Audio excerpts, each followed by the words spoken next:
selfish and reluctant king ruling the kingdom? Well, that's what happened in 1789 in France, in what we call the French Revolution. This is the French Revolution in plain English. During the 18th century, France was ruled under a system called the Old Regime, where everything was ruled under absolutism, which means in a monarchy, in which the French citizens were divided into three social classes.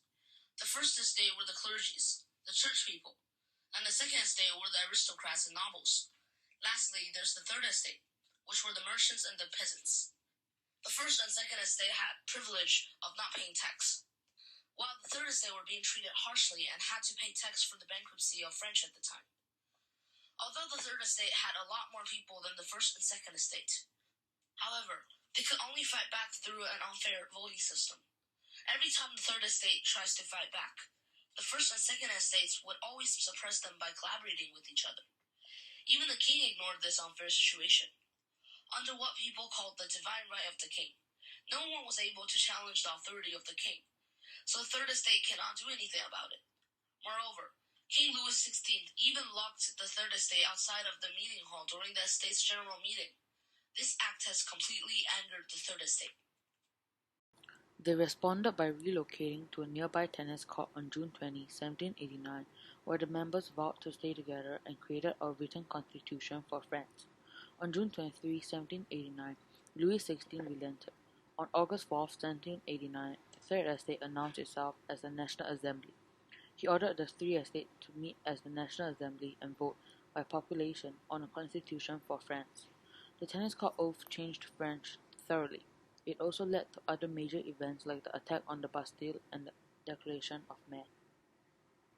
The third event, my favorite event, the execution of the king. Louis XVI was a very selfish and careless king, and he was hated by his subjects. While Louis XVI wanted to be a good king and help his subjects, he faced enormous death and rising resentment towards despotic monarchs. Louis XVI and Marie Antoinette, his wife, were executed for treason. His children were executed later as well. Many reasons led up to his execution. The main reason was that Louis had failed to address French financial problems, instigating the French Revolution that eventually descended upon him, and also he couldn't win lots of battles against nearby countries. For example, in April 1792, he failed to invade Austria, which led to the creation of Convention. His wife, Marie Antoinette, was not a great queen too, and she was also one of the reasons for French bankruptcy, and she also led to the Women's March on October 5th, 1789. The fourth and the last key event of the revolution was the Reign of Terror. The Reign of Terror happened in 1793, July to 1794. And it was caused by the creation of a new government, which was a convention, and shortage of food. Also, about 17,000 people that disliked the new government were executed by guillotine. And in July 1793, Marat died, who was the leader of radical Montagnard faction.